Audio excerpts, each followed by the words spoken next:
welcomes to Student Education Society.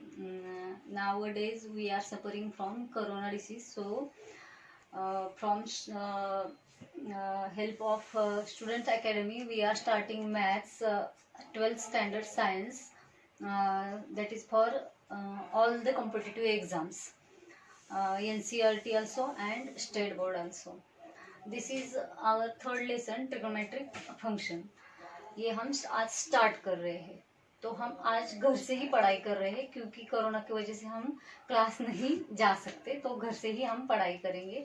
आपके लिए हम घर से ही वीडियो सेंड करते हैं, तो थोड़ा सा आप भी समझ के ले लो इस चीज को, थोड़ा टेक्निकल प्रॉब्लम हो सकता है। तो हमारे पास बोर्ड भी छोटे हैं, दोनों बोर्ड जो घर पे है वही से हम उसकी मदद से हेल्प से हम ये प्रयास कर रहे हैं कि आपके पास अच्छी से अच्छी पढ़ाई और अच्छे से अच्छा नॉलेज पहुंच सके। इसीलिए हम जो अपना 12th साइंस का ट्रिग्नोमेट्रिक फंक्शन ये लेसन आज से शुरू करेंगे। इसीलिए हमें ये पहले पता होना चाहिए कि ट्रिग्नोमेट्रिक फंक्शन में हम किसी भी ट्रिग्नोमेट्रिक फंक्शन का हम general solution and principal solution find करेंगे इसमें। तो जनरल सॉल्यूशन एंड जो अपना प्रिंसिपल सॉल्यूशन है वो फाइंड करने के लिए हमें सबसे पहले ये पता होना चाहिए कि अपना जो फर्स्ट पार्ट है जो हमने पढ़ा है 11th स्टैंडर्ड में, ये है वो trigonometric functions of allied angle. ये सबसे पहला इम्पोर्टेंट पार्ट है इसका। समझ में आता है ना आपको? जो हमने 11th में पढ़ा है, प्रीवियस स्टैंडर्ड में पढ़ा है, फिर भी रिवीजन के तौर पे यहाँ मैं ये लेती हूँ। समझ में आता है ना? हाँ, तो क्या है ये? Trigonometric functions of allied angles, और इसको हम रिडक्शन फॉर्मूला, एनसीईआरटी वाले इसको रिडक्शन फॉर्मूला भी बोलते हैं। रिडक्शन फॉर्मूला में हमें सबसे ज्यादा इम्पोर्टेंट सब चीजों में आता है वो है ट्रिग्नोमेट्रिक फंक्शन में रिडक्शन फॉर्मूला यूज होता है। ट्रिग्नोमेट्री में हर जगह रिडक्शन फॉर्मूला यूज होता है, इसीलिए हम इसको ज्यादा इम्पोर्टेंट देते हैं कि reduction formula how to use and how to keep in mind. ये बहुत इंपॉर्टेंट बात है कि इसको भूलना नहीं है, कभी भी भूलना नहीं है इसको। और वो कैसे हम याद रखेंगे? By easy step. तो will see that we know that this is our one circle. In circle I am going to draw two axis, this is x axis and y axis. ये दो एक्सिस मिल गए हमें, और ये इसका suppose origin है, तो ये दो एक्सिस मिल गए। तो ये दो एक्सिस की जगह एक वर्टिकल लाइन और हॉरिजॉन्टल लाइन है, ऐसा पकड़ के चलो। अगर वर्टिकल लाइन पे ये जो है और हॉरिजॉन्टल लाइन पे ये जो है, तो इधर हम अगर पकड़ के आएंगे तो इधर हमें मिलेगा पाई, दैट इज 180। यहाँ पे मिलेगा 2 पाई और 0 रेडियन, दोनों में से एक मिलता है 2 पाई और 0 रेडियन। यहाँ पे मिलेगा 90, दैट इज पाई बाय 2। यहाँ पे मिलेगा 3 पाई बाय 2, दैट इज यहाँ 90, यहाँ 180। ये समझ में आया?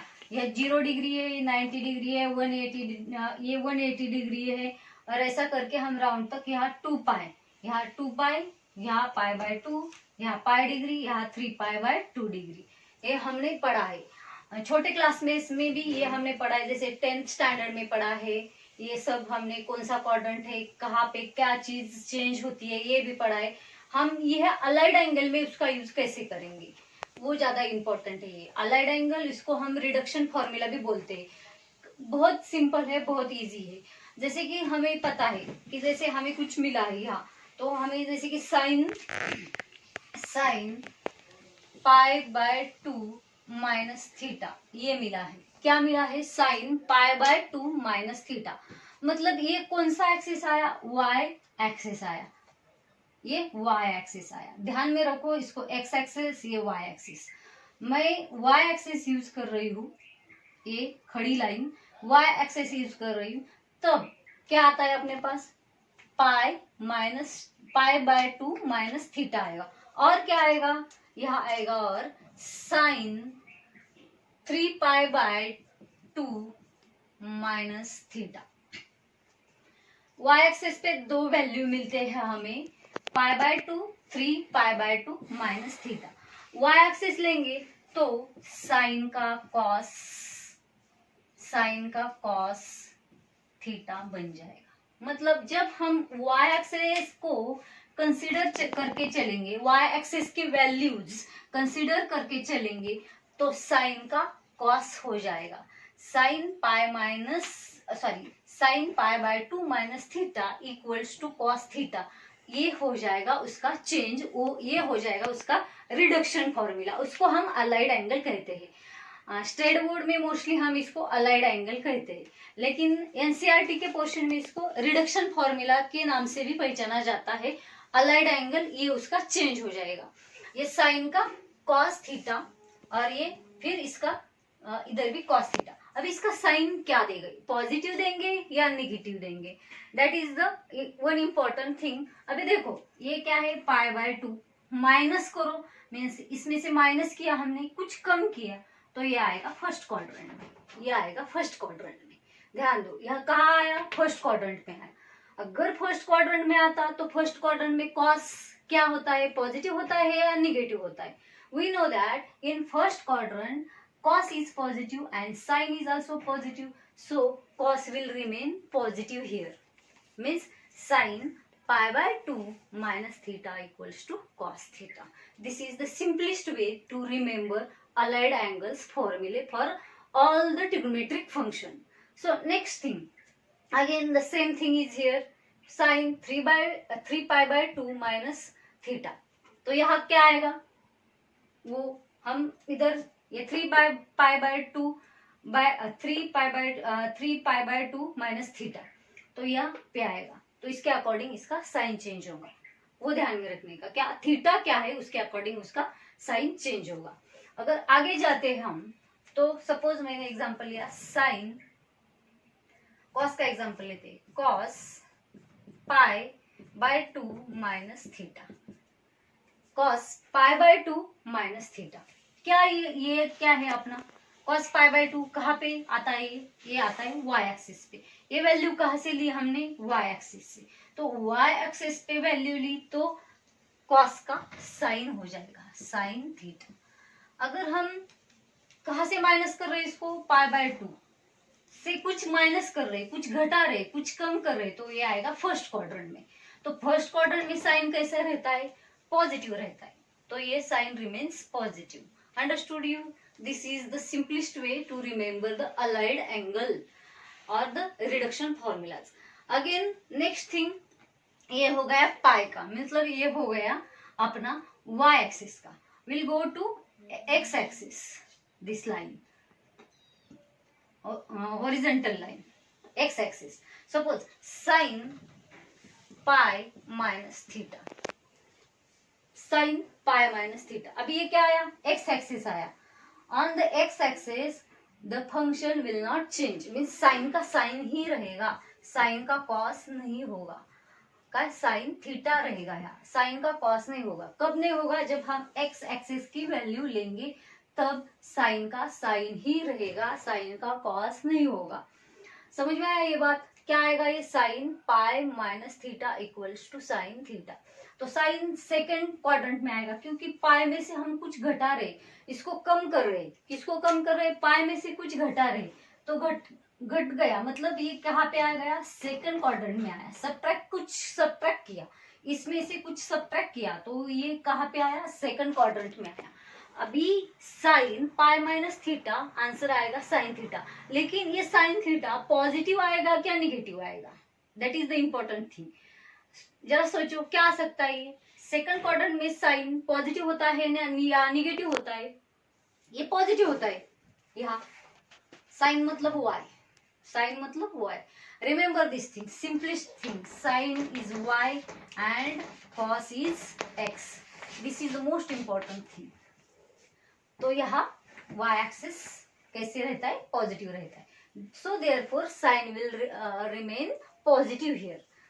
Understood you? Now next we'll go to see cos pi minus theta equals to cos pi minus theta equals to, अभी cos pi minus theta क्या आएगा, ये देखो ये किस पे आया, x एक्सिस पे आया। यहाँ क्या है, पाई, पाई माइनस थीटा, मतलब हमने घटाया इसको, कम किया तो वो किधर जाएगा, ये आएगा सेकंड क्वाड्रेंट में। पाई में से कुछ सब्ट्रैक्ट किया तो आंसर जाएगा सेकंड क्वाड्रेंट में। अगर सेकंड क्वाड्रेंट में हम कॉस को देखते हैं तो सेकंड क्वाड्रेंट में कॉस नेगेटिव आता है, तो हमें ये दिखता है एक्स एक्सिस पे, तो एक्स एक्सिस पे है, इसीलिए साइन फंक्शन, कॉस फंक्शन और sine function, any trigonometric function will not change, it remain same. तो कॉस का कॉस रहेगा, कॉस का कॉस थीटा रहेगा, लेकिन sine will change. Why? Because it goes in the second quadrant, ये second quadrant में जाएगा और सेकंड क्वाड्रेंट में कॉस निगेटिव आता है, so will write negative cos theta. एक प्रॉब्लम हो सकता है यहाँ पे, क्या प्रॉब्लम हो सकता है? अगर हमने ऐसा किया, कॉस थीटा का वैल्यू पुट किया, जैसे सपोज एग्जांपल में आपको बताती हूँ, cos pi minus 3 pi by 2, यहाँ पे प्रॉब्लम हो सकता है। कैसे प्रॉब्लम हो सकता है? 3 pi by 2, what is the value of 3 pi by 2 equals to 120, sorry 2 pi by 3, 2 pi by 3 लेंगे यहाँ। सपोज ये आया ऐसा आपको क्वेश्चन, जनरल सॉल्यूशन फाइंड करो या प्रिंसिपल सॉल्यूशन फाइंड करो, ऐसा अगर क्वेश्चन आता है तो आपको एक प्रॉब्लम हो सकता है कि मैम आप बोलेंगे कि ये अगर हमने पाई में से सब्ट्रैक्ट किया 120, पाई में से सब्ट्रैक्ट किया तो ये सीधा एंगल जाएगा फर्स्ट क्वाड्रेंट में, क्योंकि 180 माइनस 120, तो ये कहाँ पे आएगा? फर्स्ट क्वाड्रेंट में आएगा। तो आप बोलेंगे यहाँ तो फर्स्ट क्वाड्रेंट में कॉस पॉजिटिव रहेगा, लेकिन हमें तो फॉर्मूला बताया है कि यहाँ क्या आएगा? कॉस नेगेटिव आएगा। तो हम इसको कैसे लिखेंगे? फिर हम ऐसे ही लिखेंगे, क्या लिखेंगे हम? कॉस नेगेटिव कॉस क्या है ये? 2 पाई बाय 3, ऐसा ही लिखेंगे, ऐसा ही लिखेंगे। क्यों ऐसा लिखेंगे? देखो इसके आगे देखो, क्योंकि हमारा ये फॉर्मूला है। क्या है formula? Cos pi minus theta equals to negative cos theta, sine change नहीं होगा। आप बोलेंगे ये फर्स्ट क्वाड्रेंट में आया है, ठीक है, फर्स्ट क्वाड्रेंट में आता है, लेकिन what is the actual value of this 2 pi by 3? cos 2 pi by 3, remember it in 11th standard we have learned this, हमने ये पढ़ा है 11th standard में कि cos 2 pi by 3 की वैल्यू आती है नेगेटिव 1 by 2। Understood you? ये ध्यान में रखो, इसमें कंफ्यूजन नहीं होना। क्या रहेगा फिर? Negative negative becomes positive. आ गया ये पॉजिटिव आंसर। Understood you? ये हो गया पॉजिटिव, ये अपना आ गया पॉजिटिव आंसर, क्योंकि ये फर्स्ट क्वाड्रेंट में पॉजिटिव आता है। ये बहुत ज्यादा इंपॉर्टेंट बात है कि फॉर्मूला ध्यान में रखो, फॉर्मूले में चेंज नहीं होना चाहिए, क्योंकि हमें जब फॉर्मूला चेंज हम इधर करेंगे, अपना दिमाग लगाएंगे, अरे ये तो फर्स्ट क्वाड्रेंट में जा रहा है तो हम इसको डायरेक्ट यहाँ पे पॉजिटिव करेंगे। अगर यहाँ पे पॉजिटिव करेंगे तो ये निकल जाएगा, फिर ये निगेटिव आएगा और इधर आंसर निगेटिव बन जाएगा। ये नहीं करने का, क्योंकि ये अगर पाई से निगेटिव होता है तो इसका आंसर नेगेटिव कॉस जो थीटा है वो इधर हमने लिया है 2 पाई बाय 3, तो वही आएगा। और 2 pi by 3 cos 2 pi by 3 का वैल्यू है नेगेटिव हाफ, तो नेगेटिव नेगेटिव बिकम्स पॉजिटिव। आ गया फर्स्ट क्वाड्रेंट में positive cos. This is most important thing you should have remember. अभी ये हो गया कॉस का। अभी हम जाते हैं टैन की तरफ। टैन का वैल्यू अगर हम देखेंगे, मैं ये रख करती हूँ पहले, देखो tan theta, tan pi by 2 minus theta, tan pi by 2 minus theta. अभी पाई बाय 2 मतलब कहाँ पे आया? ये आ गया वाई एक्सिस पे। तो हमने पढ़ा है वाई एक्सिस पे क्या जाता है, उसके ऑपोजिट जाएगा। टैन का क्या हो जाएगा? वाई एक्सिस पे कॉट, वाई एक्सिस पे tan will change as a cot and उसके आगे लगेगा थीटा। साइन क्या लगेगा यहाँ पे?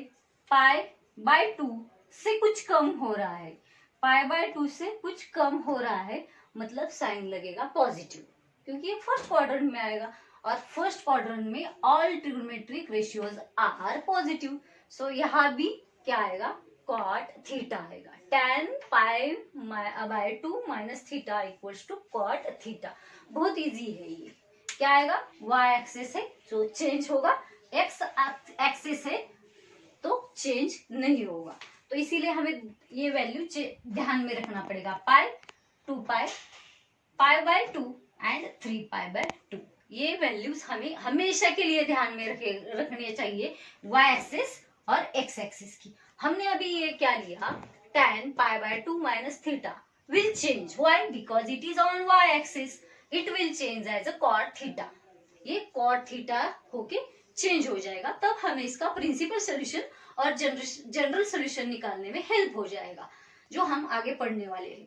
तो उसके बाद आएगा tan पाई माइनस थीटा, ये रिडक्शन फॉर्मूला है sir. tan pi minus theta, pi कहाँ पे आया, देखो पाई यहाँ पे आया, ये क्या है, ये है एक्स एक्सिस। तो हमने पढ़ा है एक्स एक्सिस पे ट्रिग्नोमेट्रिक रेशियो चेंज नहीं होगा, मतलब tan का tan ही रहेगा, तो लिखो tan का tan। अभी ये क्या होगा, इससे कम हो रहा है, मतलब पाई से कम होता है तो कहाँ पे आता है, सेकंड क्वाड्रेंट में आता है। पाई से कम होता है मतलब सेकंड क्वाड्रेंट में आता है। तो tan सेकंड क्वाड्रेंट में कैसा होता है, क्या साइन होता है tan का, जरा सोचो, थोड़ा दिमाग लगाओ। हमने 11th में पढ़ा है, 10th में पढ़ा है, tan सेकंड क्वाड्रेंट में क्या होगा, tan सेकंड क्वाड्रेंट में निगेटिव होगा, तो हम लिखेंगे निगेटिव tan थीटा। ये क्यों निगेटिव होता है, क्योंकि सेकंड क्वाड्रेंट में साइन अपॉन कॉस, ये tan का फॉर्मूला है, tan थीटा इक्वल्स टू क्या आएगा, sine theta upon cos theta. अभी हमने पढ़ा है यहाँ पे कॉस निगेटिव होता है, तो इनका रेशियो क्या आएगा, निगेटिव आएगा। सो tan will become negative tan theta in second quadrant। Understood you? This is very simplest thing to remember it. For in every trigonometric function and every where you need trigonometry to use, that time you need this all the formulas, all the allied angles and all the reduction formulas. Remember these things. So in second quadrant tan will become negative tan theta, second quadrant. How?